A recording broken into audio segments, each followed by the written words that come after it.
علی رسولہ الکریم وعلی آلہ وصحبہ اجمعین۔ مولانا الیاس صاحب رحمۃ اللہ علیہ کے ذریعے سے اللہ تعالیٰ نے امت کو اپنے اصل منصب کی طرف لوٹنے کے اسباب پیدا فرمائے۔ ایک زمانہ گزر گیا تھا، اپنے اصل جو فرض منصبی ہے لِتَكُونُوا شُهَدَاءَ عَلَى النَّاسِ، یہ کتنی واضح قرآن کی آیت۔ وَكَذَلِكَ جَعَلْنَاكُمْ أُمَّةً وَسَطًا لِتَكُونُوا شُهَدَاءَ عَلَى النَّاسِ۔ عام طور پہ اس کو شہداء علی الناس آخرت کے ساتھ جوڑ دیتے ہیں کہ قیامت کے دن تم لوگوں کے سامنے اس بات کی گواہی دو گے کہ نبیوں نے تیرا پیغام پہنچایا تھا۔ حالانکہ یہ ادھوری بات ہے، یہ آخرت مراد نہیں ہے یہاں صرف۔ لِتَكُونُوا شُهَدَاءَ وَسَطًا لِتَكُونُوا شُهَدَاءَ،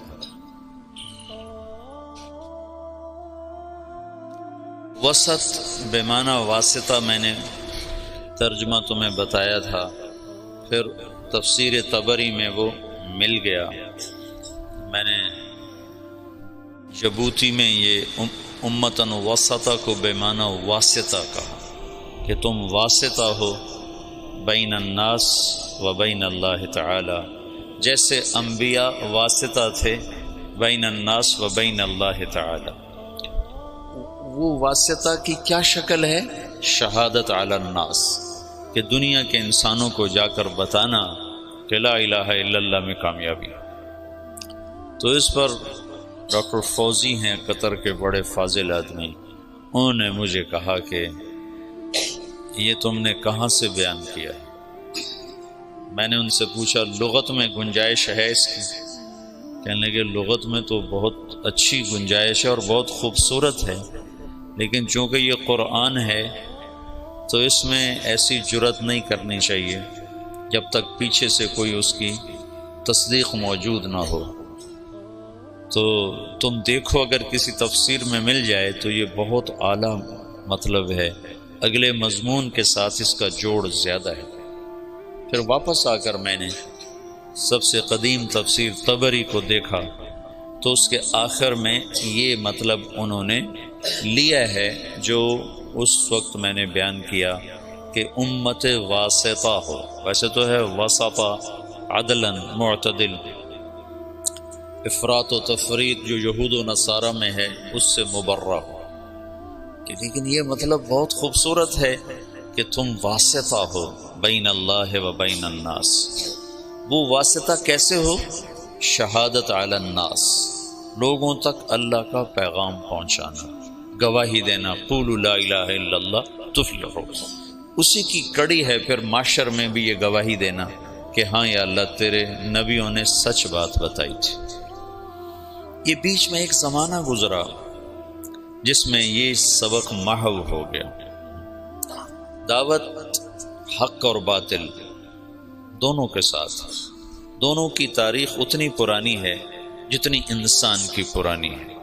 آدم علیہ السلام اترے، ساتھ شیطان بھی اترا، شیطان نے بھی دعوت دی اور آدم علیہ السلام نے بھی دعوت دی۔ دونوں کی دعوت، بلکہ اس سے پہلے وحی ہے، میں نے کئی دفعہ یہ مضمون بیان بھی کیا ہے کہ شیاطین کی بھی وحی ہے، وَإِنَّ الشَّيَاطِينَ لَيُوحُونَ إِلَىٰ أَوْلِيَائِهِمْ، پھر ان کی وحی کی حیثیت ہے یوحی بعضهم إِلَىٰ بَعْضٍ زُخْرُفَ الْقَوْلِ غُرُورًا، اور اللہ تعالیٰ کی وحی ہے اِنَّا أَوْحَيْنَا إِلَيْكَ كَمَا أَوْحَيْنَا إِلَىٰ نُوحٍ وَالنَّبِيِّينَ مِن بَعْدِهِ۔ اس وحی کی کیفیت ہے بالحق انزلناہ بالحق نزل۔ شیطان کی وحی ہے زخرف القول غرورا، اور اللہ کی وحی ہے بالحق انزلناہ بالحق نزل۔ خود وہ اپنی ذات میں ذالکم اللہ ربکم الحق، پھر اس کا قول قولہ الحق، پھر اس کا نزول اور انزال دونوں حق، بالحق انزلناہ بالحق نزل، اور جس پر اترا ہے وہ بھی حق وآمنوا بما نزل علی محمد وهو الحق من ربهم، تو ہوا کا مرجع محمد بھی بنتا ہے، تو حق سے اللہ کی وحی مزین ہے، اور زخرف القول غرورا سے شیطان کی جو وحی ہے وہ مدلس اور ملمع ہے۔ تو شیطان وحی سے شروع کرتا ہے، انبیاء اللہ بھی وحی سے شروع کرتا ہے، پھر شیطان داعی بن کے آتا ہے الا ان دعوتکم فاستجبتم لی، اور انبیاء بھی داعی بن کر آتے ہیں رب انی دعوت قومی لیلا و نہارا۔ تو یہ دونوں ایک دفعہ میں نے قرآن میں دیکھا تو ساتھ ساتھ یہ کڑیاں چلتی ہیں۔ پھر شیاطین کی دعوت میں بھی فنائیت ہے، ثم لآتینہم من بین ایدیہم ومن خلفہم وعن ایمانہم وعن شمائلہم، یہ فنائیت ہے کہ بالکل اپنے آپ کو جھونک دوں گا۔ اور انبیاء کی دعوت میں بھی فنا ہو جانا ہے، رب انی دعوت قومی لیلا و نہارا، اور لعلک باخع نفسک الا یکون مؤمنین، اور لعلک باخع نفسک علی آثارہم ان لم یؤمنوا بہذا الحدیث اسفا، اور فلا تذهب نفسک علیہم حسرات۔ یہ آیات بتاتی ہیں کہ انبیاء کیسے فنا ہو کر دعوت میں لگتے ہیں، شیطان بھی فنا ہو کے لگتے ہیں، اپنا سب کو کہ بما اغویتنی لأزینن لهم فی الارض ولأغوینہم اجمعین، ایسی طاقتور تعبیر اپنی وہ اللہ تعالیٰ بتا رہا ہے، یہ یوں مجھ سے کہہ رہے ہیں۔ تو میدان میں چونکہ حق ایک معنوی چیز ہے، باطل بھی ایک معنوی چیز ہے، کیفیت ہے نا، میں کہتا ہوں اللہ ہی ایک ہے، ایک کیفیت ہے، اور ایک کہتا ہے بارش کا اللہ اور ہے، اور سورج کا اللہ اور ہے، اور اولاد کا اللہ اور ہے، وہ بھی ایک کیفیت ہے۔ میں اللہ میں شریک ٹھہراتا ہوں، اللہ نہ کرے، اور ایک اللہ، میں اللہ کو واحد مانتا ہوں، یہ کیفیات ہیں۔ تو کیفیات کو وجود میں لانے کے لیے ڈنڈا نہیں ہوتا ہے، دعوت ہوتی ہے۔ کیفیات کو اندر میں اتارنے کے لیے طاقت نہیں ہے، دعوت ہے، ڈنڈا نہیں ہے، دعوت ہے۔ اکثر انبیاء فقراء ہیں، مساکین ہیں۔ تو یہ دعوت کا سلسلہ آدم علیہ السلام سے عیسیٰ علیہ السلام تک چلا ہے، لکل قوم ہاد وَإِن مِّنْ أُمَّةٍ إِلَّا خَلَا فِيهَا نَذِيرٌ، یہ عیسیٰ علیہ السلام تک۔ یہ ایک عورت آئی عیسیٰ علیہ السلام سے مسئلہ پوچھنے، تو فرمایا بنی اسرائیل سے ہو کا؟ نہیں۔ کہا ماں میں بنی اسرائیل کی گم شدہ بھیڑوں کو تلاش کرنے آیا ہوں، میں تمہارے لیے پیغام نہیں لایا۔ لکل قوم ہاد، جالینوس اور عیسیٰ علیہ السلام کا زمانہ ایک ہے۔ یہ جوارش جالینوس یہ یونانی تھا، مصر میں رہتا تھا، موحد تھا۔ اسے کسی نے کہا کہ ایلیا میں یروشلم بیت المقدس جو آج کا نام ہے فلسطین میں ایک حکیم ہے جو مردے زندہ کر دیتا ہے۔ تو جالینوس نے کہا وہ یقیناً نبی ہوگا، مردے زندہ کرنا کسی طبیب کا کام نہیں ہے۔ تو جالینوس کے ذمہ ایمان لانا نہیں تھا عیسیٰ علیہ السلام پر، کہ وہ مصر میں ہے، بنی اسرائیل سے نہیں ہے، یونان سے ہے۔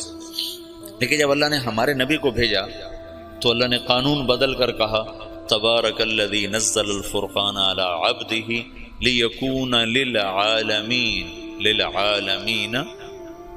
نذیرا وما ارسلناک الا کافۃ للناس بشیرا ونذیرا وما ارسلناک الا رحمۃ للعالمین قل یا ایھا الناس انی رسول اللہ الیکم جمیعا۔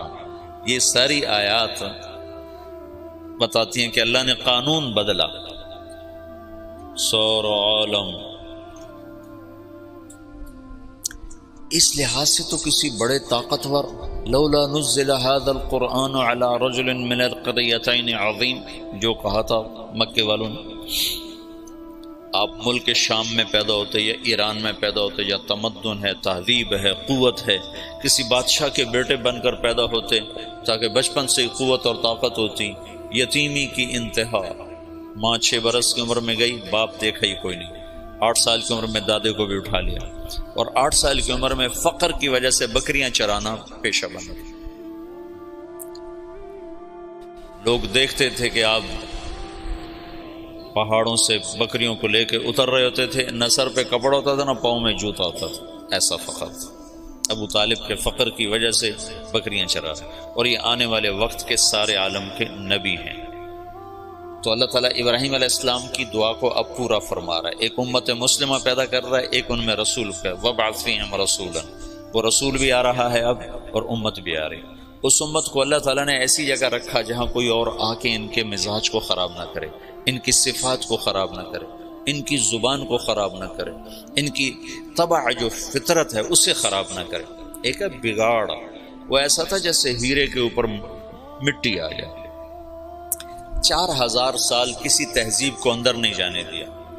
سعودی عرب دنیا کا واحد ملک ہے جس میں دریا کوئی نہیں، یہ واحد ملک ہے اکیلا پوری دنیا کے نقشے میں، یہ واحد ملک ہے جس میں دریا کوئی نہیں، ورنہ ہر ملک میں دریا ہے۔ جو ملک اتنا، ویسے تو اب اتنے سے جزیرے کو بھی ملک کہتے ہیں، مالدیپ کو بھی ملک کہتے ہیں، جن کا سب سے بڑا جزیرہ ٹوٹل 11 میل کا ہے، 11 کلومیٹر کا ہے، جو ان کا مالے دارالحکومت ہے اس کا نام ہے مالے، تو اس کا ٹوٹل رقبہ 11 کلومیٹر ہے، 11 کلومیٹر اس میں ختم ہو جاتا ہے۔ اور اس کے دائیں بائیں چھوٹے چھوٹے اور جزیرے ہیں، کوئی 2500 کے قریب، کوئی آدھے کلومیٹر کا، کوئی 1 کلومیٹر کا۔ ملک جسے ملک کہتے ہیں اس میں صرف سعودی عرب ایسا ملک ہے جس میں دریا کوئی، اور یہ جزیرۃ العرب ہے، یہ واحد جزیرۃ العرب ہے جس میں بارش نہیں ہوتی۔ جزیرۃ العرب کا مطلب اس کے 3 طرف سمندر ہے، 3 طرف۔ جس ملک کے 3 طرف سمندر ہو وہ مسلسل بارشوں کی زد میں ہوتا، مسلسل۔ تو آپ سعودی عرب کا نقشہ اٹھا کر دیکھو تو خلیج عقبہ، بحیرہ احمر اور نیچے بحیرہ عرب، اور 3 طرف کے سمندر کے باوجود سعودی عرب میں سال سال گزر جاتا ہے، بارش کا قطرہ نہیں گرتا۔ بیچارے حرمین والے استسقاء پڑھ رہے ہوتے ہیں اور نماز کے اندر دعا مانگ رہے ہوتے ہیں۔ وہ میں نے یہ دیکھا جب بھی میں گیا ہوں حرم میں اور انہوں نے دعا کے لیے ہاتھ اٹھائے ہیں بارش کی، تو اللہ نے بارش ضرور کی۔ اچھا، یہاں بارش کیوں نہیں ہوتی؟ 3 طرف سے سمندر ہو اور بارش نہ ہو، یہ کیا چکر ہے؟ تو اللہ تعالیٰ نے سعودی عرب کے پہاڑوں کو اس طرح رکھا ہے ترتیب کے ساتھ کہ مونسون ہواؤں کے لیے وہ رکاوٹ بن گئے ہیں، ہواؤں کے لیے رکاوٹ بن گئی۔ پہاڑوں والجبال ارساہا، پہاڑ کوئی عربوں نے تو نہیں لگائے تھے، اللہ نے ان کو اس ترتیب سے لگایا ہے۔ جو ارضیات کے ماہر ہیں، جیولوجی جس کو کہتے ہیں، جو ارضیات کے ماہر ہیں وہ یہ کہتے ہیں کہ یہ عجب بات ہے، جزیرہ ہے، 3 طرف سے سمندر ہے، اوپر جا کر اتنا سا ٹکڑا اردن کے ساتھ ملتا ہے خشکی والا، یوں سمندر جاتا ہے عراق کے ساتھ جا کر، اس طرف سے جاتا ہے، اس طرف سے جاتا ہے، اور پھر بارش نہیں ہوتی کہ پہاڑ اللہ نے اس طرح لگائے ہیں کہ مونسون ہواؤں کے لیے پہاڑ رکاوٹ بن گئے، تو ہواؤں کا رخ پھیر دیتے ہیں پہاڑ۔ سبحان اللہ، یہ بارش کوئی نہیں، دریا کوئی نہیں، کیوں کہ یہ سرسبز نہ رہے، کیوں کہ اس میں غیروں کو طمع اور لالچ نہ رہے کہ یہ ہم نے فتح کرنا ہے۔ وہ تیمور تھا نا کم وقت، مجھے کسی بادشاہ پہ اتنا غصہ نہیں آتا جتنا تیمور پہ آتا ہے۔ مسلمانوں میں ایسا لنگڑا تھا کم وقت وہ کہ مسلمان ہی ذبح کرتا رہا لوٹ مار کے لیے۔ تو کسی نے اس کو کہا ہندوستان میں بڑا خزانہ ہے، تو ہندوستان کتنے ہزاروں میل دور سمرقند سے اور پورا لشکر لے کر دلی پہ چڑھ گیا اور لاکھوں انسان ذبح کر دیے اور خزانہ لوٹ کے لے گیا۔ غیروں کو طمع نہ ہو کہ کوئی اور قوم اس میں آئے اور ان کے ساتھ رہنا شروع کرے اور ان کے مزاج خراب ہو جائیں، اور ان کے اپنی اصل فطرت اور ان کی جو عادت ہے اور جو ابراہیم نے جو بیج بویا ہے اس میں کوئی اور پیوند نہ لگ جائے۔ اس لیے اللہ نے بارش نہیں رکھی، سرسبز نہیں رکھا، فقر۔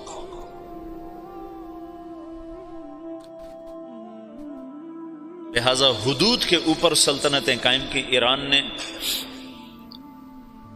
حیرہ کو قابو کیا اور نصارہ نے یمن کو قابو کیا، لیکن جو اندر ہے وہ 4000 سال ایسے، یہ جو بیج بنتا ہے نا، بیج کپاس کا بیج، گندم کا بیج، اس کو 10 سال لگتے ہیں، پہلے اس کو اگاتے ہیں، پھر اس کے ساتھ ایک اور کو اس کے ساتھ پیوند کرتے ہیں، پھر اس میں سے بیج آتا ہے، پھر اس کو اگاتے ہیں، پھر اس کے ساتھ دوسرا پیوند کرتے ہیں، پھر اس کو نکالتے ہیں، پھر اس کے ساتھ دوسرا لگاتے ہیں۔ 10 برس کے بعد ایک بیج تیار ہوتا ہے کہ آپ دیکھتے ہو کہ ایک کھیت ہے، وہ سارے جتنے بھی اس میں پودے ہیں ان کا ایک رنگ ہے، پتوں کی ایک شکل ہے، ایک سائز ہے، ایک قد ہے۔ یہ ایسے نہیں ہے، اس کے پیچھے 10 برس لگے ہیں کہ ایسا بیج تیار کیا جائے جو ایک سائز کی ہر شے تیار کرے۔ تو محمد مصطفیٰ اور صحابہ کو تیار کرنا ہے تو یہ دنیا اسباب کی جگہ ہے، اللہ تعالیٰ ایک پل میں کر سکتا ہے، لیکن اتنی بڑی ہستیوں کو وجود میں لانے کے لیے 4000 سال کا سفر چاہیے، ایک کپاس کے بیج کو 10 سال کا سفر چاہیے۔ تو آخری نبی کو اور آخری نبی کے جان نثاروں کو وجود میں لانے کے لیے 4000 سال کا سفر ضروری تھا، اور اس میں کوئی اور شامل نہ ہو، انہی کو اللہ تعالیٰ خالص کرتا گیا کرتا گیا کرتا گیا کرتا گیا۔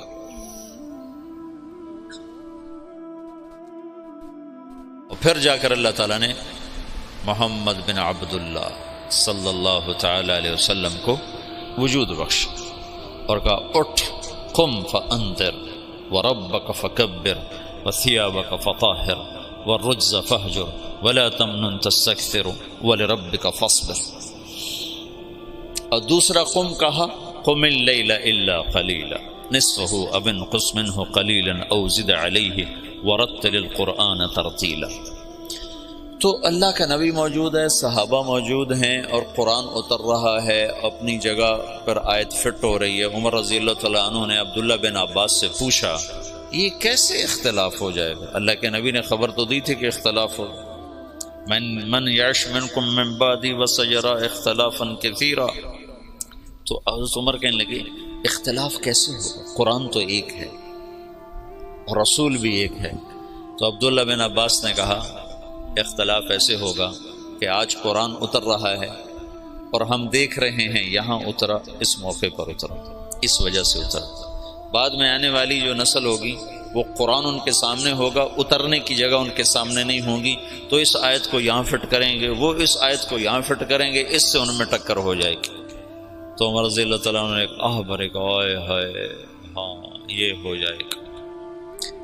تو اللہ کے نبی ایک ماحول بنا رہے ہیں، ہر آدمی سمجھ رہا ہے کہ میں دعوت کے لیے پیدا ہوا ہوں، دعوت دینا میرا کام ہے، میرا منصب نہ ملک ہے نہ مال ہے، میں پوری دنیا کے انسانوں کو اللہ کا پیغام پہنچانے کے لیے دنیا میں آیا ہوں۔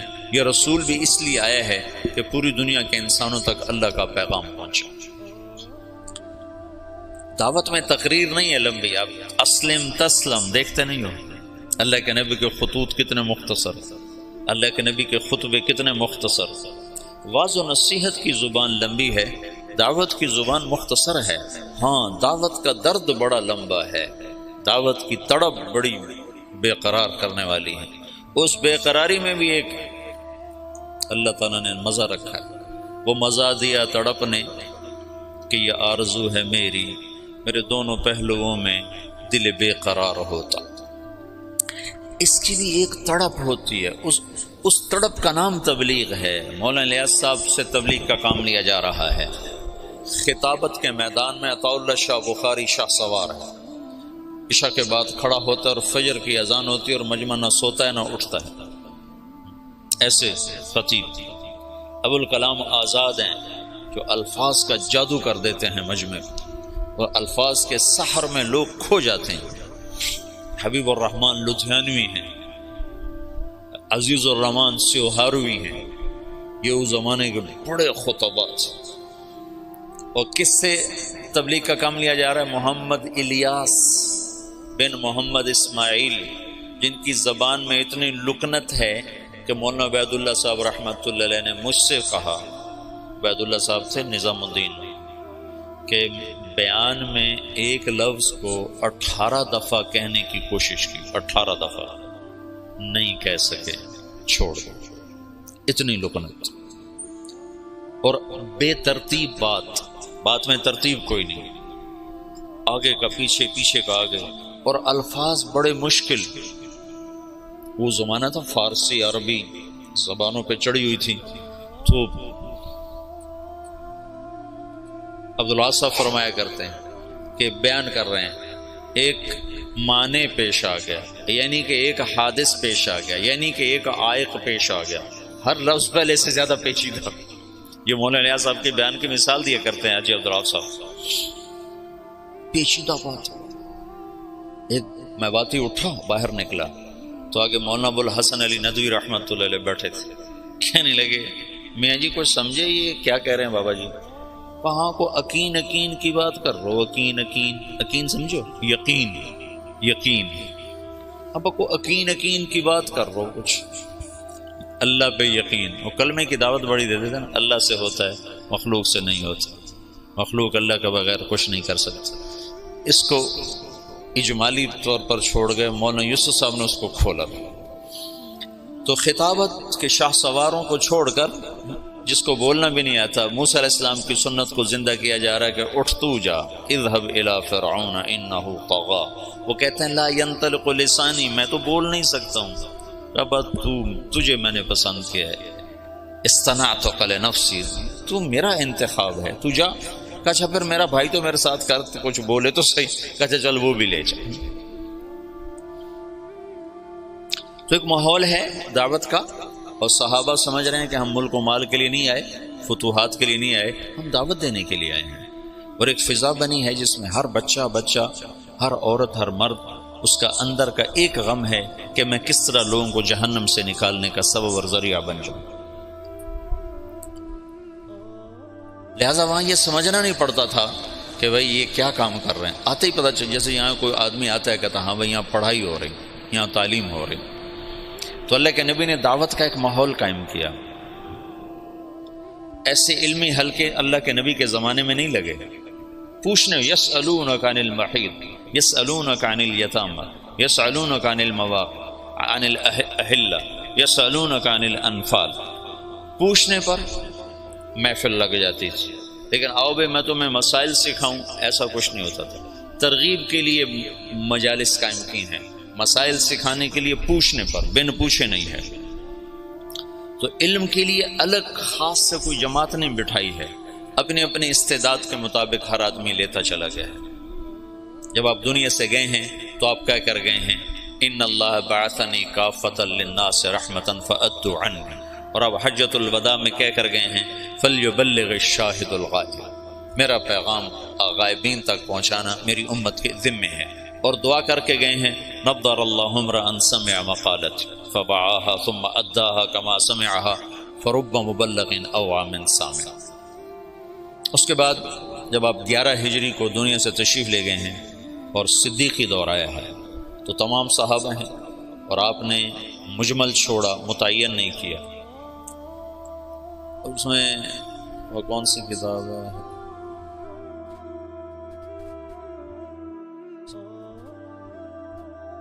سیوطی نے خلفاء پر کتاب لکھی ہے، تاریخ الخلفاء۔ تاریخ الخلفاء میں ایک روایت ہے کہ صحابہ نے کہا یا رسول اللہ استخلف، کسی کو آپ اپنا نائب متعین فرمائیں۔ کہا نہیں میں نہیں کروں گا، اگر میرے کرنے کے بعد تم اس کی نافرمانی کرو گے تو تم پہ اللہ کا عذاب آئے گا۔ یہ حکمت بتائی۔ دوسرا، اللہ کی تقدیر پہ راضی ہونا، کہ اختلاف ہونا تھا، اختلاف ہونا تھا، تو اللہ کی تقدیر پہ راضی ہو کے چپ کر کے چلے گئے۔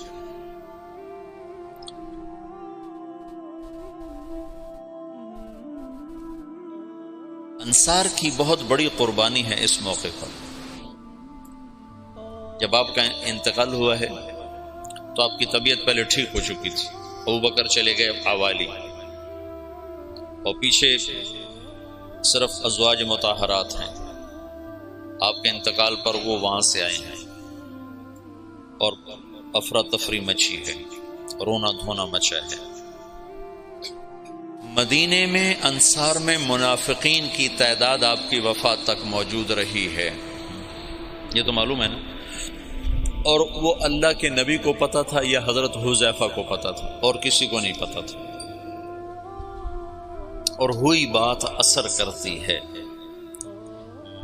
مجھے تحقیق نہیں ہے، لیکن میرا وجدان ہے جو کچھ میں نے پڑھا بار بار، کہ وہ جو ثقیفہ تو بنی ساعدہ کا قصہ ہوا، اس کے موجد منافق ہوں گے، تو کسی کو پتہ ہی نہیں ہے کہ یہ منافق ہے، یہ منافق ہے، تو ہر ایک کو مسلمان سمجھ رہے ہیں، تو انہوں نے یہ شوشہ چھوڑا ہوگا۔ پھر اس کے جیسے افق کے واقعے کو چلانے والا عبداللہ بن ابی، لیکن حسان بن ثابت اس میں پھنس گئے، اور مصطح بن اثال اس میں پھنس گئے، اور حمنہ بنت جحش رضی اللہ تعالیٰ عنہ، یہ 3 مخلصین اس کی لپیٹ میں آ گئے، اور ان کو بعد میں حد لگی، منافقین کو چھوڑ دیا گیا۔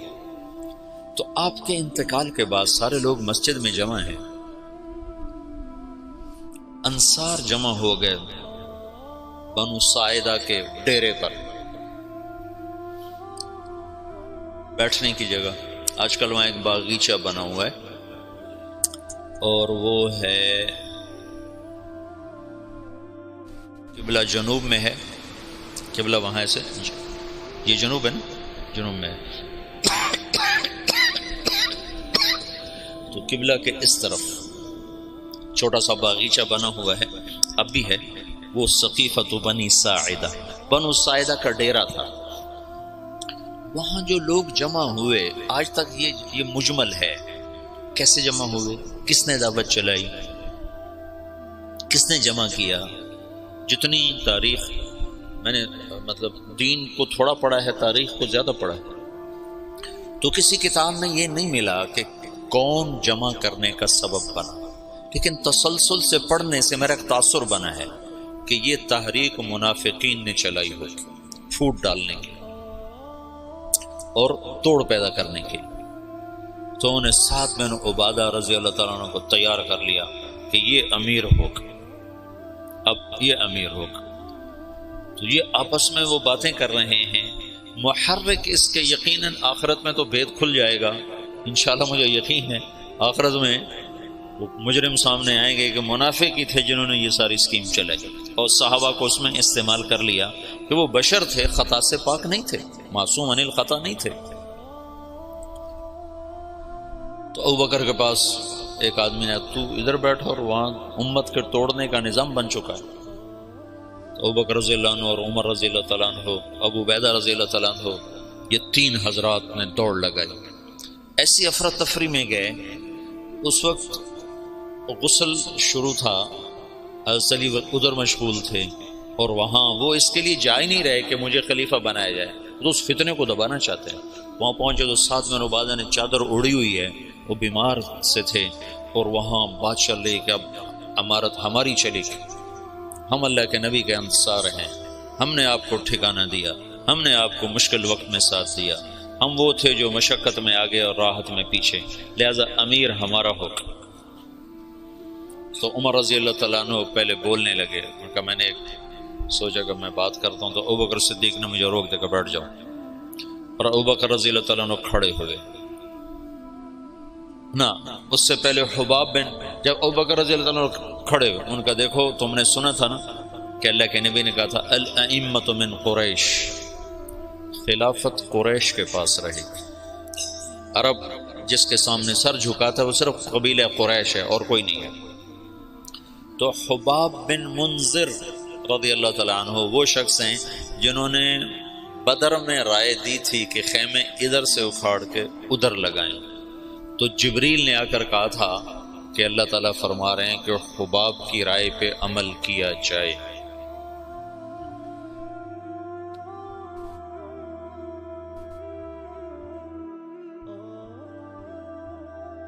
ہر انسان ہر وقت ایک حال پہ نہیں رہتا ہے، یا تو ایسی بڑی رائے دی کہ اللہ نے کہا کہ حباب کی رائے پہ عمل کیا جائے، یا ایسی رائے دی کہ توڑ دینے والا نظام بن جائے۔ تو حباب بن منذر نے کہا میں تم سب کا فیصلہ کرتا ہوں، ایک امیر مہاجرین میں سے ہوگا، ایک انصار میں سے ہوگا۔ ایک تلوار، ایک میان میں 2 تلواریں کہاں آئیں؟ تو ابوبکر رضی اللہ تعالیٰ عنہ ان کو سختی سے ڈانٹ دیا، ڈٹ جا، امت کی وحدت کو فرقت میں تبدیل نہ کر، کو ڈانٹ کے بٹھا دیا۔ پھر مختصر تقریر فرمائی کہ یہ امر اس وقت تک سلامت ہے جب تک امامت قریش کے پاس، تم ہمارے انصار ہو اور وزراء ہو، ہم تمہارے امراء ہیں، میری طرف سے یہ عمر حاضر ہے، ابو عبیدہ حاضر ہے، اس میں سے کسی کے ہاتھ پر بیعت کر۔ تو عمر رضی اللہ عنہ نے ایک دم کھڑے ہو کر کہا جس کو اللہ کے رسول نے مصلی پہ کھڑا کیا وہی ہمارا خلیفہ ہے۔ نمازیں پڑھائی نے 17، تو حضرت عمر نے بیعت کی تیزی کے ساتھ، ابو عبیدہ نے اس کے پیچھے۔ پھر اللہ تعالیٰ کی غیبی مدد آئی، انصار کی یہ قربانی۔ زندگی میں ایک اصول سیکھو، اللہ تمہیں توفیق دے، مجھے توفیق دے، میں نے اس میں بہت نفع پایا، اپنی رائے سے پیچھے ہٹ جانا سیکھو۔ رائے پہ جمنا تو طبعی چیز ہے، رائے پہ اصرار تو فطری چیز ہے۔ بچہ بھی کہتا ہے میں نے ادھر جانا ہے، میں نے ادھر جانا ہے، ماں کہتے نہیں جانا تو وہ روتا ہے۔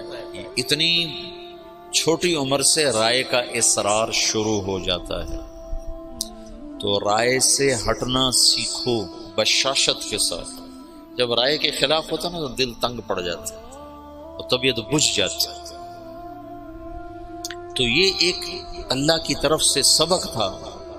انفرادی سطح پر آگے آیا خالد بن ولید کا قصہ، اور اجتماعی سطح پر آیا انصار مدینہ کی طرف سے۔ اجتماعی سطح پر انصار مدینہ ایک دم پیچھے ہٹا اپنی رائے سے بشاشت کے ساتھ، امت بن کے۔ اگر وہ نہ ہٹتے تو پہلے دن ہی توڑ تھا، اگر وہ ہٹتے اور دل ان کے ساتھ نہ ہوتے تو بھی توڑ تھا۔ وہ ہٹے بھی صحیح اور دل بھی کھول دیے، سینے کھول دیے۔ تم چلے میں جاتے ہو، یہ سال والے سال میں جائیں گے، یہ صرف چلے اور سال کی بات نہیں، تم گھر میں ہوتے ہو، مدرسے میں ہوتے ہو، رائے کا اختلاف ہوتا ہے، تو اپنی رائے دینا بھی سیکھو، اپنی رائے کے خلاف ہونا بھی سیکھو، اور اپنی رائے کے سے ہٹ جانا بھی سیکھو۔ یہ رائے دینے سے زیادہ مشکل کام ہے، اور میں نے ہٹنے میں بڑے نفع دیکھے، بڑے نفع دیکھے، بڑے نفع دیکھے۔ مجھے تو 22 سال ہو گئے ہٹتے ہوئے اور پیچھے ہوتے ہوئے، لیکن میں نے کبھی نقصان نہیں دیکھا۔ اجتماعی سطح پر انصار مدینہ اور انفرادی سطح پر خالد بن ولید، یہ بھی دنیا کی تاریخ کا منفرد واقعہ ہے کہ جرموک کی جنگ میں سالار کے سر کے اوپر جھنڈا ہے اور حضرت عمر کا خط آتا ہے کہ خالد کو معزول کر دیا جائے اور ابو عبیدہ کو امیر بنا دیا جائے، اور وہ کہتے ہیں تم گواہ رہو، میں آج کے بعد کوئی منصب قبول نہ کروں گا اور پہلے سے زیادہ محنت کر کے دکھاؤں گا، اور اگر میں عمر کے لیے لڑتا تو آج میں گھر چلا جاتا، تو میں اللہ کے لیے کر رہا ہوں، تم گواہ رہو۔ خالد بن ولید پہلے انتقال کر گئے، عمر رضی اللہ عنہ بعد میں فوت۔ خالد بن ولید نے 60 سال بھی پورے نہیں کیے، 58-59 سال کی عمر میں انتقال فرما گئے تھے۔ تو عمر رضی اللہ تعالیٰ عنہ بعد میں نے ایک کتاب میں پڑھا، مجھے اب نہ کتاب یاد ہے نہ زمانہ یاد ہے، لیکن مضمون یاد ہے کہ عمر رضی اللہ عنہ نے فرمایا میں نے خالد کو سمجھنے میں خطا کھائی، میں نے خالد کو سمجھنے میں خطا کھائی، لیکن یہ ضروری تھا، اس واقعے کا ہونا بہت ضروری تھا کہ آئندہ اندھیرے آنے والے ہیں، ان میں کچھ شمع روشن ہونی چاہیے، ان میں کچھ دیے جلنے چاہیے، ان میں کچھ چاند چمکنے چاہیے، تاکہ نہ ماننے والوں پر حجت قائم ہو اور بھٹکے ہوں کو راستہ مل جائے کہ یوں بھی رائے سے ہٹا جاتا ہے، یوں بھی قربانی دی جاتی ہے۔ میں نے کہا ادھر تو یہ جماعت کے امیر نہیں ہوتا، امیر یہ جماعت کا، جس نے صرف اتنا ہی کرنا ہوتا، بیان کون کرے، تشکیل کون کرے، تعلیم کون کرے، گاڑی پہ چلیں کہ بس پہ چلیں، اتنا ہی ہوتا ہے۔ اس کو ہٹا دو تو وہ تگنی کا ناچ نچا دیتا ہے پوری جماعت کا کہ مجھے ہٹانے والے ہیں کون۔ یہ 2 عجب واقع ہوئے ہیں اس میں، عجب۔ تو انصار مدینہ ہٹ گئے، سعد بن عبادہ کی بات بیچ میں رہ گئی اور ابوبکر رضی اللہ عنہ کے ہاتھ پر بیعت ہو گئی، اور وہ جو ایک وحدت تھی وہ اللہ نے دوبارہ قائم فرما دی، اور ابو بکر رضی اللہ تعالیٰ عنہ خلیفۃ الرسول کا لقب پا کر مسند رسول پر بیٹھے، یا خلیفۃ رسول اللہ۔ امیر المومنین نہیں کہا جاتا تھا، یا خلیفۃ رسول اللہ۔ جب آئے عمر رضی اللہ عنہ تو ان کو کہا جاتا یا خلیفۃ رسول اللہ۔ وہ کہتے یار یہ بڑا بھاری لفظ ہے، کوئی مختصر لفظ تلاش کرو۔ تو کسی کو سمجھ میں نہیں آ رہا تھا کہ مختصر لفظ کیا ہونا چاہیے، تو یا خلیفۃ رسول اللہ کی بات چلتی تھی۔ تو ایک دفعہ ایک بدوؤں کا وفد آیا، عمر بن عاص رضی اللہ تعالیٰ عنہ بیٹھے تھے برآمدے میں مسجد کے، تو آ کر کہنے لگے این امیر المومنین۔ انہیں اپنی بدوانہ فصاحت میں کہا این امیر المؤمنین، تو عمر بن عاص رضی اللہ عنہ نے چھلانگ لگائی، وہ سیدھے گئے حضرت عمر کے دروازہ پھلانگ کر کہنے لگے السلام علیکہ یا امیر المؤمنین۔ تو حضرت عمر نے درا اٹھا کہا تو یہ کہہ نہیں سکتا، کسی اور نے کہا ہے، یہ تیری فصاحت نہیں ہے، یہ کوئی اور ہے، بتا تجھے کس نے سکھایا۔ انہوں نے کہا وہ باہر بدوؤں کا وفد آیا ہے، انہوں نے کہا این امیر المؤمنین، کہ بس آج کے بعد یہی میرے لیے مناسب ہوگا۔ تو پھر امیر المؤمنین چلا 1924 تک، جب خلافت عثمانیہ ختم ہوئی 1924 میں، تو تب جا کر یہ لقب ختم۔ خلافت عثمانیہ ہے ترکوں کی، جو انہوں نے مصر سے سلطان سلیم تھا محمد فاتح کا بیٹا، پہلے ترک بادشاہوں کا رخ تھا یورپ کی طرف، سلطان سلیم نے رخ کیا مشرقی علاقوں کی طرف، مصر فتح کیا۔ مصر میں بڑی خوبصورت حکومت تھی، مملوک ممالک بحریہ، ترکی تھے، لیکن وہ بنو عباس کو برکت کے طور پر خلیفہ بناتے تھے، طاقت ساری ان کے پاس، اور ان کا تبرک کا نام تھا خلیفہ امیر المومنین، اس کو کہا جاتا تھا۔ تو پھر سلطان سلیم نے وہ کٹ پتلی سلطنت خلافت کی ختم کی، اور خلافت کا وہ ایک آبا وہ اور سب کچھ لے کر استنبول آیا، اور یہاں پھر امیر المومنین ترکوں میں منتقل ہو۔ پھر مصطفیٰ اتاترک نے جب پہلی جنگ عظیم کے بعد اسے ختم کیا، آخری جو خلیفہ تھا وہ سلطان عبد الحمید تھا، اور عبد الحمید کے باپ عبد المجید نے یہ مسجد نبوی بنائی اور حرم بنایا، جو پرانا اب تو پرانا ہو گیا، لیکن اس وقت کے لحاظ سے یہ بہت بڑا حرم تھا مسجد نبوی کا اور مکے کا۔ خلافت صدیقی کا جو پہلا سال ہے وہ فتنوں کی نظر ہو گیا کہ لوگ مرتد ہو گئے، عرب مرتد ہو، پھر ان کو واپس لانے میں ایک وقت لگا۔ پھر ایک سال کے بعد ابو بکر رضی اللہ تعالیٰ عنہ نے کبھی اللہ کے نبی نے ہمیں ذمہ کیا تھا کہ میرا پیغام آگے پہنچاؤ، تو اب تم لوگ نکلو۔ تو انس تو اس میں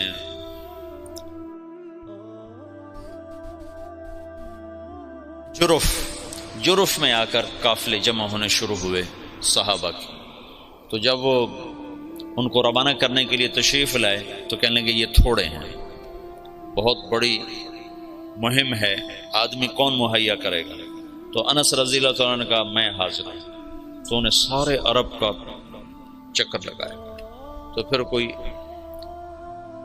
1,00,000 کے قریب عرب کٹھے ہوئے، صحابہ بھی تابعین بھی، اور ان کو 6 حصوں میں تقسیم کیا۔ 4 لشکر بھیجے شام، 2 بھیجے عراق، خالد بن ولید اور مثنى بن حارثہ کو بھیجا عراق، اور یزید بن ابی سفیان ان کو دمشق کی طرف، ابو عبیدہ بن جراح کو حمص کی طرف، عمرو بن عاص کو فلسطین کی طرف، اور شرحبیل بن حسن ان کو شام کی طرف۔ یہ 4 لشکر ادھر اور 2 لشکر عراق کی طرف۔ یہ جو جانے والے ہیں ان کے سامنے صرف دعوت ہے اور کچھ نہیں، جو بھیجنے والے ہیں ان کے سامنے صرف دعوت ہے اور کچھ نہیں، کہ ہم لوگوں کو قتل کرنے نہیں جا رہے، ان کا ملک چھیننے نہیں جا رہے، ان کو اللہ کا پیغام سنانے جا رہے۔ پھر یہ ریلا اٹھا ہے، خلافت راشدہ میں دعوت کا نظام مکمل چلا۔ پھر خلافت عثمانی کے 6 سال اسی طرح گزرے ہیں. پھر 6 سال کے بعد وہ وسیرا اختلافاً کثیرا، اختلاف کا سلسلہ شروع ہوا، جس کی آخری کڑی عثمان رضی اللہ تعالیٰ عنہ کی شہادت ہے. مسجد قباء میں کھڑے ہو، قبلے کی طرف منہ کرو تو سیدھے ہاتھ ایک میدان اب بن گیا ہے، کھجوریں لگیں. یہاں کنواں ہوتا تھا، اس کا نام تھا اریس. تو اللہ کے نبی کی انگوٹھی منتقل ہوئی ابو بکر کی طرف، پھر ہوئی عمر کی طرف، پھر ہوئی عثمان کی طرف. عثمان رضی اللہ تعالیٰ عنہ بیر اریس پر کھڑے ہیں، وضو کرنے لگے تو خادم کو انگوٹھی پکڑائی. اس نے یوں ہاتھ کیا، انہیں ایسے رکھی، اس کے ہاتھ سے پھسلی اور کنویں میں چلی گئی. تو عثمان رضی اللہ تعالیٰ عنہ نے کنویں کا سارا پانی نکلوا دیا اور نیچے سے مٹی کھدوا دی اور انگوٹھی نہیں ملی. اٹھا لی اللہ تعالیٰ، خاتم نبوت. میں نے وہ کنواں فوٹو میں دیکھا ہے، ویسے نہیں دیکھا. چھوٹا سا کنواں، اور اس میں پانی بھی اتنا زیادہ نہیں ہوتا تھا. عرب کے کنویں میں تھوڑا سا پانی ہوتا تھا. سارا ڈھونڈ مارا، انگوٹھی نہیں. اس انگوٹھی کے گم ہوتے ہی اختلاف اور افتراق، اور عبداللہ بن سبا جو یہودی تھا اور مسلمان بن کے داخل ہوا، جو شیعہ مذہب کی بنیاد بننے جس نے ڈالی، وہ اختلاف چلتے چلتے چلتے چلتے آخر حضرت عثمان رضی اللہ عنہ کی شہادت پر ختم ہوا. اللہ کے نبی نے حضرت عثمان سے فرمایا تھا، میرے بعد تجھ سے خلافت کی کرتے کو اتارنے کے لیے کہا جائے گا. تم نے کرتا نہیں اتارنا، شہادت کو قبول کرنا ہے، ورنہ تیرا میرا آخرت میں جوڑ نہیں ہو سکے گا، مجھ سے مل نہ پاؤ گے. تو ان لوگوں نے مطالبہ کیا، فسادیوں نے، کہ تم حکومت چھوڑ دو، ہم تمہیں کچھ نہیں کہتے. کہا یہ تو میں نہیں چھوڑوں، میں صابر محتسب قتل ہو جاؤں گا، یہ کام نہیں کروں گا. شہید ہو گئے. تو علی رضی اللہ تعالیٰ عنہ کو خلیفہ بنے، انتہائی تشویشناک حالات. حسن آئے، کہنے کہ ابا خلافت قبول نہ کر ورنہ تیرے اوپر قتل عثمان لگ جائے گا. حسن رضی اللہ عنہ اتنے صاحب فراست تھے کہ انتہا کی بات. کہ ابا خلافت قبول نہ کر، تیرے اوپر قتل عثمان کا داغ لگ جائے گا. کہا میرے اوپر کیسے لگ سکتا، میں تو بری ذمہ ہوں. اچھا پھر دیکھ لیں. اور اس وقت وہ انکار بھی نہیں کر سکتے تھے، اتنے پھنسے ہوئے تھے. بیعت فرمائی، بیعت کا ہونا تھا کہ یہ بات چل پڑی کہ یہ علی نے عثمان کو قتل کروایا ہے خلافت پر قبضہ کرنے. کہ ابا میں تمہیں کیا کہتا تھا. پھر جب خلیفہ بنے تو پھر آئے، کہنے لگے دیکھو کسی گورنر کو معزول نہ کرو، کسی کو بھی، عثمان کے بنائے ہوئے گورنر کسی کو معزول نہ کرو، اور خاص طور پر معاویہ بن ابی سفیان کو ہرگز معزول نہ کرنا، ورنہ وہ تیرے خلاف کھڑے ہو جائیں گے تلوار لے کر. جب تک تیری حکومت مضبوط نہ ہو جائے یہ کام نہ کرنا. کیونکہ حضرت علی رضی اللہ تعالیٰ عنہ بڑی بے بسی کی زندگی گزاری. یقین مانو علی شاہ ولی اللہ تو حضرت علی رضی اللہ عنہ کو ابو بکر پر بھی فضیلت دینے کی طرف مائل ہو گئے تھے. اور جو پہلے محدثین کے راویوں میں آتا ہے نا فیہ تشیع، وہ شیعہ یہ نہیں جو آج کا شیعہ، وہ شیعہ یہ تھا کہ بہت سے بڑے بڑے علماء نے حضرت علی کو فضیلت دی ہے. کیوں نہیں؟ ابن ابی شیبہ، اچھا ہاں، عبد الرزاق جو مصنف عبد الرزاق جو مشہور کتاب ہے. تو ایسے بہت سے بڑے بڑے علماء نے حضرت علی کو فضیلت دی ہے باقی تین پر، جو ان پر دکھ گزرے ہیں، جو درد بری کہانی ہے، عجب داستان.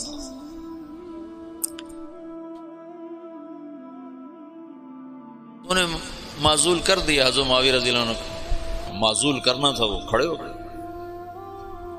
حالات ایسے بن گئے تھے. شام والوں نے زید بن ثابت رضی اللہ عنہ نے حضرت عثمان کا کرتا اور حضرت نائلہ کی کٹی ہوئی انگلیاں، جب وہ قتل کیا گیا تو نائلہ سامنے آئی بیوی، تو ان کی انگلیاں کٹ گئیں، اور وہ کرتا جس میں وہ شہید کیے گئے وہ حضرت زید بن ثابت نے اتار لیا اور انگلیاں لے کر شام جا کر معاویہ کو پکڑا، معاویہ رضی اللہ تعالیٰ عنہ نے لے کر جامع مسجد دمشق میں لٹکا دیا۔ اب کون تحقیق کرے گا کہ کس نے قتل کیا کس نے نہیں کیا؟ ایسی غلط فہمی کی ہوا چلی کہ سب نے حضرت علی پر الزام لگا دیا کہ علی ہی عثمان کے قاتلوں کو پناہ دینے والا ہے، اور اسی سے یہ ہوا ہے، وہ بری الذمہ پاک پاکیزہ۔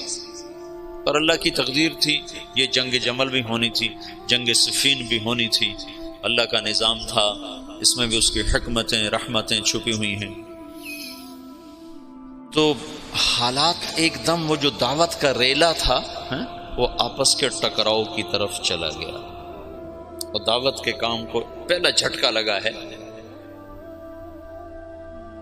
26 سال کے بعد۔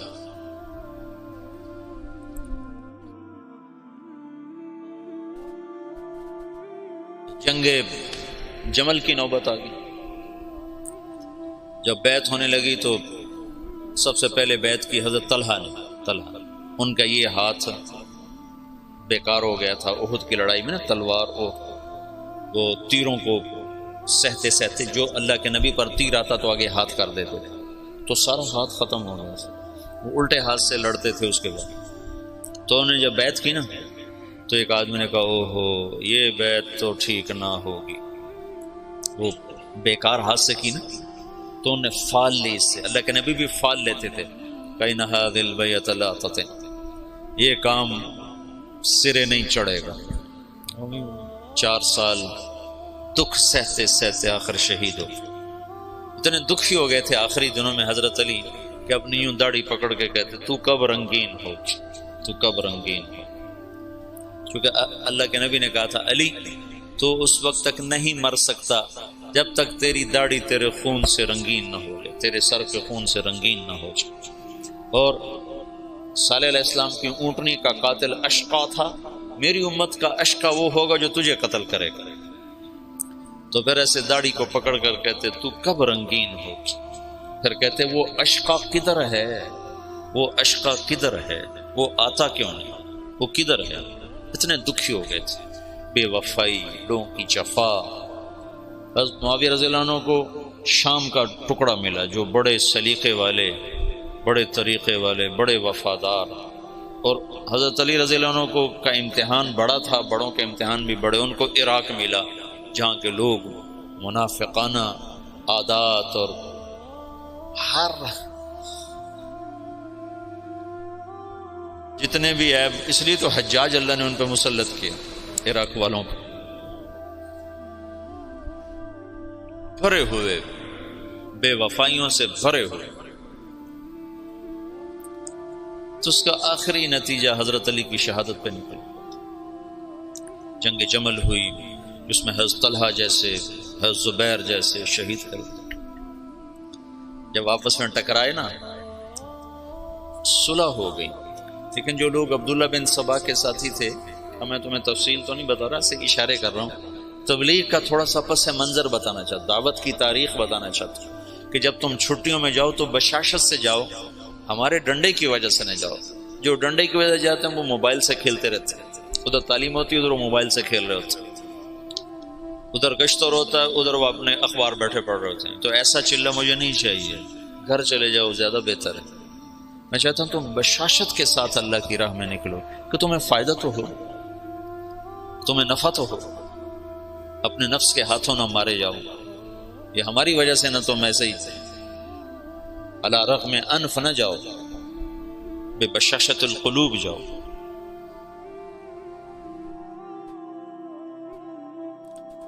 جب صلح ہو گئی تو رات کو انہوں نے طے کیا کہ آدھے ادھر حملہ کر دو، آدھے ادھر حملہ کر دو، جو بیچ میں فسادی تھی۔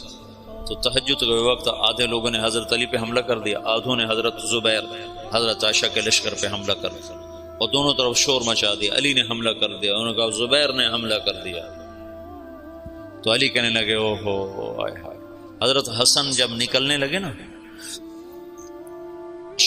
اس کے لیے، عراق کے لیے، تو حضرت حسن نے کہا بابا مت نکلو ورنہ تمہاری جنگ ہو جائے گی۔ کہا میرے ہوتے ہوئے کیسے ہوگی؟ کہا ہو جائے گی دیکھ لینا۔ نہ جا، مدینہ نہ چھوڑ، مدینہ نہ چھوڑ۔ تقدیر غالب آئی۔ جب جنگ ہو گئی تو پھر حضرت حسن سے کہا بیٹا کاش میں تیری بات مان لیتا، اور ہائے کاش میں آج سے 20 سال پہلے مر گیا ہوتا اور یہ دن میں نہ دیکھتا۔ چھڑ گئی جنگ۔ پھر جب تلواریں چنگاریاں برسانے لگیں تو حضرت علی نے زور سے آواز لگائی این زبیر بن العوام۔ زبیر نے کہا میں ہوں، کہ میرے سامنے آ۔ اللہ اکبر، عشرہ مبشرہ آمنے سامنے۔ تو کہا تمہیں وہ دن یاد ہے جب تو اور میں مسجد میں اکٹھے آئے تھے، ہاتھوں میں ہاتھ دیے پکڑے ہوئے لیے ہوئے تھے، اور اللہ کے نبی نے تم سے پوچھا تھا تمہیں علی سے محبت ہے؟ تو تم نے کہا تھا ہے۔ تو اللہ کے نبی نے کہا تھا ایک دن آئے گا تو اس کے خلاف تلوار اٹھائے گا اور تو اس وقت حق پہ نہیں ہوگا۔ کہا یاد ہے؟ ہاں یاد آ گیا۔ کہا تو میرے خلاف تلوار اٹھاتا؟ ان تلوار ایسے ڈالی، گھوڑے کو واپس موڑا۔ تو عبداللہ بن زبیر وہ روح رواں تھے لشکر عائشہ کی، کدھر جاتے ہو؟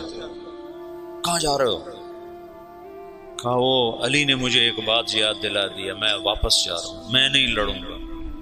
کہا ہمیں جنگ میں جھونک کے خود واپس جا رہے ہو؟ کہا میرے سامنے حق آ چکا ہے، اب میں ہاتھ نہیں اٹھا سکتا۔ کہا پھر ہم تو نہیں پیچھے ہٹ سکتے، اب تو فیصلہ ہو کر ہی پیچھے ہٹیں گے۔ طلحہ رضی اللہ تعالیٰ عنہ کو بھی حضرت زبیر نے کہا زبیر طلحہ یہ بات یاد کر، اللہ کے نبی نے مجھے کہا تھا۔ انہوں نے بھی گھوڑے کو واپس موڑ لیا، لیکن ان کو تو ایک تیر لگا اور اس میں وہ گر کے شہید ہو گئے، اور زبیر رضی اللہ تعالیٰ عنہ وہاں سے نکل گئے۔ آگے ایک جگہ سوئے ہوئے تھے تو ابن جرموز نے سوتے سوتے ان کو قتل کر کے ان کا سر کاٹ کے حضرت علی کو آ کر پیش کیا۔ تو حضرت علی نے فرمایا زبیر کے قاتل کو جہنم کی بشارت ہو۔ اللہ کے نبی نے کہا تھا جو زبیر کو قتل کرے گا وہ جہنم کا ایندھن ہے، تو آپ نے کہا زبیر کے قاتل کو جہنم کی بشارت ہو۔ تو اللہ نے یوں سچ کیا کہ میں تیری خاطر تیرے سب سے بڑے دشمن کو قتل کر کے آیا اور تو مجھے دوزخ کی بشارتیں سناتا ہے، اور تلوار لے کر اپنے گلے پر پھیر دی، خودکشی کر کے مر گیا۔ جہنم سچ ہوگا۔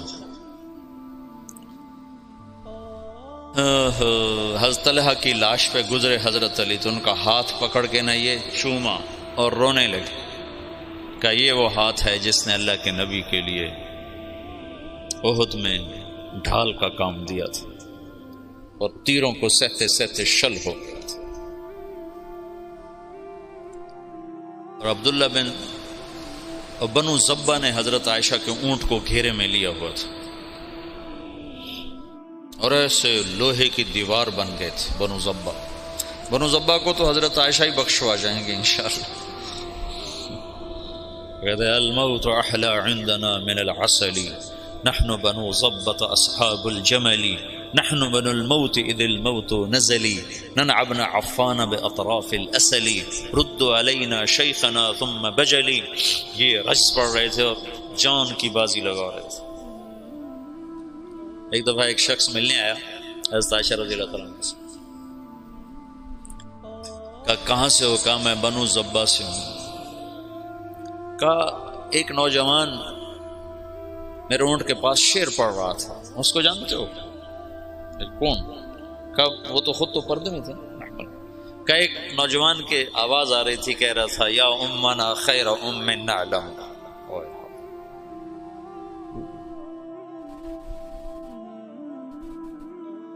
یا امنا خیر ام نعلم اما ترین کم شباب یکلم وتفتلی حامته والمعصم۔ تو وہ کہنے لگا جی وہ میرا سگا بھائی تھا۔ تو عائشہ روتے روتے روتے ساری چادر آنسوں سے تر کر دی۔ ایسے ایسے شاہ سوار اس دن شہید ہوئے جو اکیلے اکیلے ہزاروں پر بھاری تھے، طرفین سے۔ آخر میں عبداللہ بن زبیر رضی اللہ تعالیٰ عنہ نے حضرت عائشہ کے اونٹ کو پکڑا، پھر آخر تک وہ جمے، ورنہ جو آتا تھا وہ قتل ہو جاتا، یا وہ قتل ہو جاتا یا قاتل یا حملہ آور قتل ہو جاتا تھا۔ ایک دو بڑے شاہ سوار آمنے سامنے آئے، دونوں ایک ایک ہزار پر بھاری تھے، ایک ادھر ایک کے ہاتھ میں حضرت عائشہ کا اونٹ، دوسرا حضرت علی کی طرف سے، دونوں ایک دوسرے کے وار سے ایک وقت میں ختم ہو کے گر گئے۔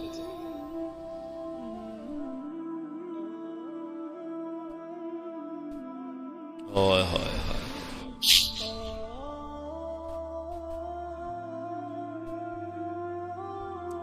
پھر وہ آخر حضرت علی نے کہا اونٹ کو گراؤ ورنہ جنگ ختم نہیں ہوگی، اونٹ کو گراؤ۔ انہوں نے اونٹ پر وار کیے، اونٹ گرا۔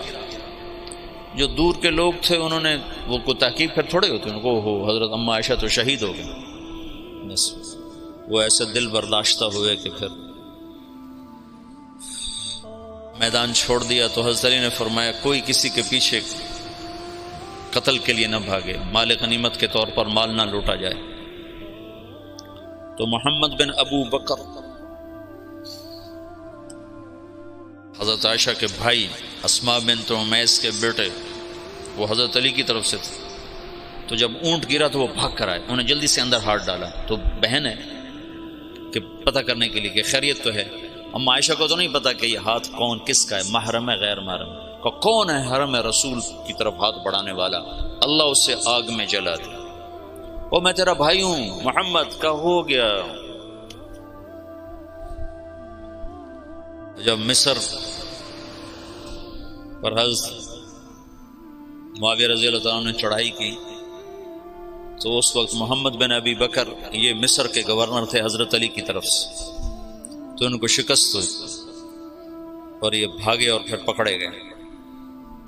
تو ان کا پیاس سے برا حال تھا، زبان نکل رہی تھی، کہنے کہ مجھے پہلے پانی پلاؤ پھر قتل کر دو۔ تو حضرت معاویہ کے لشکر کے امیر نے کہا عثمان کو تم نے پیاسا مارا، یہ حضرت عثمان کے قاتلوں میں شریک تھے۔ محمد بن ابی بکر آ کر ایسے داڑھی پکڑی، حضرت عثمان کی داڑھی کو یہاں سے پکڑ کے یوں جھٹکا دیا۔ تو انہوں نے کہا تیرا باپ تو اس داڑھی کی بڑی قدر کرتا تھا۔ تو ایسی شرم آئی کہ واپس چلے گئے، بس اس کے بعد حصہ نہیں لیا، لیکن بس داڑھی پکڑنا ہی کافی ہو گیا تھا۔ تو انہوں نے کہا عثمان کو پیاسا مارتے ہو، خود پانی مانگتے ہو، کہ تمہیں اسی پیاسا قتل کروں۔ معاویہ بن خدیج ایسے کوئی امیر کا نام تھا، مجھے پورا نام یاد نہیں ہے، ذہن سے نکل گیا۔ قتل کیا، پھر ایک گدھے کی کھال میں اس کی لاش کو لپیٹ کر اسے آگ لگا دی، اور وہ جل گئے۔ حضرت عائشہ کا فرمان سچا ہوا، اللہ اسے آگ میں جلا دی۔ تو ایک دفعہ جو دعوت کو جھٹکا لگا ہے، یہ اللہ کا نظام تھا، اختلاف ہونا تھا۔ حضرت علی کی شہادت پر ایک دور ختم ہوتا ہے، حضرت حسن رضی اللہ عنہ خلیفہ بنتے ہیں، پھر وہ 6 مہینے بعد حضرت معاویہ کے حق میں دستبردار ہو جاتے ہیں، اور پھر دوبارہ دعوت کا دور چلتا ہے، اور پھر دعوت اپنے علی قدم و ساق قائم ہوتی ہے، اور پھر وہ اسلام کی ریل پیل لہل بہر دوبارہ واپس آتی ہے جب حضرت معاویہ رضی اللہ تعالیٰ عنہ خلافت کو سنبھالتے ہیں۔ یہ آج کی مجلس میں اتنے کافی ہے، آئندہ بھی میں روز ایسی مجلس میں تھوڑا تھوڑا آپ کو پیچھے سے لے کر مولانا الیاس صاحب تک مختصر کر کے سناؤں گا، چونکہ میں اب مطالعہ تو کر نہیں سکتا کہ پڑھوں اور مستحضر کروں، جو مجھے یاد ہوگا وہ تمہیں بتا دوں گا، جو بھول گیا سو بھول گیا، جو تھوڑا بہت یاد ہے وہ میں تمہیں بتاتا رہوں گا۔